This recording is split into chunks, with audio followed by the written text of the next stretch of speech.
नाज़रीन, निगरान सूबाई वज़ीर उमर सुमरो चयो आहे त निगरान सरकार पारां सिंध जे 50,000 एकड़नि खां वधीक ज़मीन कंपनियुनि हवाले करण वारी ख़बर में सदाकत नाहे। वड़कारी जे मक़सद लाइ 20,000 एकड़ ज़मीन ॾियण ते सोचे रहिया आहियूं। वधीक तफ़सील शबीर लाशारी जी हिन रिपोर्ट में।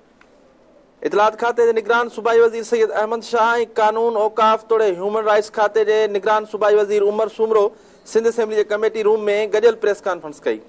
कानून वारे निगरान सूबाई वज़ीर उमर सुमरो चयो त निगरान सरकार पारां सिंध जी 50,000 एकड़नि खां वधीक ज़मीन कंपनियुनि हवाले करण वारी ख़बर में सदाकत न आहे।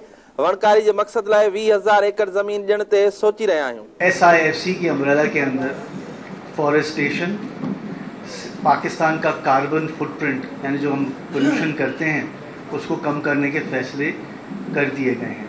तो ये निगरान सेटअप का कोई फैसला नहीं था। जहाँ तक आपका दूसरी जो खदशात आपने रेज किया है कि निगरान सेटअप ने सिंध की ज़मीन जो है 3 कंपनियों को दे दी है, ये बिल्कुल इसमें कोई सदाकत, कोई इसमें ट्रूथ नहीं है कि सिंध गवर्नमेंट ने किसी ग्रीन इनिशिएटिव कंपनीज को लाखों एकड़ दे दिए, बिल्कुल भी दुरुस्त नहीं है।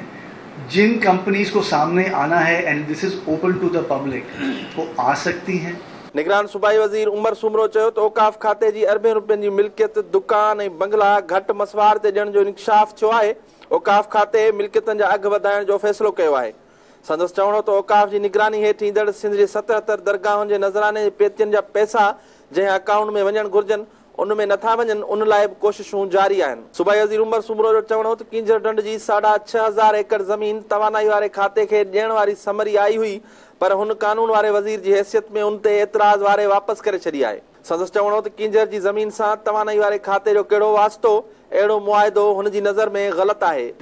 6,500 एकड़ कींजर लेक की ज़मीन जो है टेक ओवर करने की कोशिश की गई थी फॉर ए रिजॉर्ट। समरी में मेरे से अप्रूवल मांगा गया था कि मैं 300 मिलियन रुपए रिलीज़ कर दूं सारे कींजर लेक को टेक ओवर करने की। समरी में बहुत सारी इनकन्सिस्टेंसीज और गलत चीज़ें नज़र आईं। पब्लिक हेल्थ एंड इंजीनियरिंग को कम्प्लीटली बाईपास किया गया था और वजारत कानून से कहा गया था कि आप इस समरी को अप्रूव कर दें ताकि 6,500 एकड़ कींजर लेक की एनर्जी डिपार्टमेंट जो है उसको सीड कैपिटल के तहत पे 3 कंपनीज के हवाले कर दे।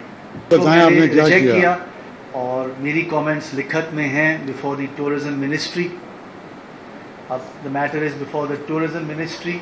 मैंने अपना रोल तो मैं समझता हूँ अदा कर दिया। इतलात वारे निगरान सूबाई वज़ीर सैयद अहमद शाह चयो त सिंध सरकार आम चूंडनि दौरान पोलिंग स्टेशननि तौरु कमु ईंदड़ स्कूलनि जी मरमत लाइ फंड्स जारी करे छॾिया आहिनि। सिंध हुकूमत आम चूंडनि लाइ इलेक्शन कमीशन जी हर मुमकिन मदद करण लाइ तैयार आहे। कि एजुकेशन के 9,900 स्कूलों को 3.9 बिलियन रिलीज कर दिए गए, काम शुरू हो गया है और बाकी सारा भी मुकम्मल तौर पे निगरान हुकूमत तैयार है 8 फरवरी को इलेक्शन कराने के लिए। एक सवाल के जवाब में निगरान सूबाई वज़ीर उमर सुमरो जो चवणु हो त हुन सेहत वारे वज़ीर जी इजाज़त सां शिकारपुर अस्पताल जो दौरो कयो त शायदि इहा ॻाल्हि इम्तियाज़ शेख खे पसंदि न आई। अस्पताल जे दौरे दौरान मालूम थियो त कुझु डॉक्टर मुल्क खां ॿाहिरि वेही पघारूं खणी रहिया आहिनि ऐं मरीज़नि खे दवाऊं बि नथियूं मिलनि। कैमरामैन शहज़ाद सां गॾु शब्बीर लाशारी, धरती टीवी न्यूज़, कराची।